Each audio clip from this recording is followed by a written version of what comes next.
रामराव पाटील यांच्या शेतातील ऊस तोडणीवेळी दुर्मिळ रानमांजराची पिल्लं आढळली. पाटील यांनी प्राणीमित्रांच्या माध्यमातून वनविभागाशी संपर्क साधला. करवीरचे वनपरिक्षेत्र अधिकारी रमेश कांबळे यांच्या आदेशानुसार कोल्हापूर वनविभागाचं वन्यजीव बचाव पथक तात्काळ त्या ठिकाणी दाखल झालं.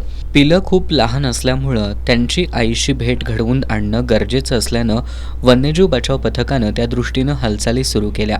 पथकानं ट्रॅप कॅमेऱ्याद्वारे पिलांवर नजर ठेवली. कॅमेऱ्यातील हालचालींनुसार या पिलांची आई 14 नोव्हेंबरच्या रात्री त्यातील एका पिलाला घेऊन गेली. त्यानंतर पाऊस सुरू झाल्यामुळं तिला दुसऱ्या पिलाला घेऊन जाण्यात अडचण येऊ लागली.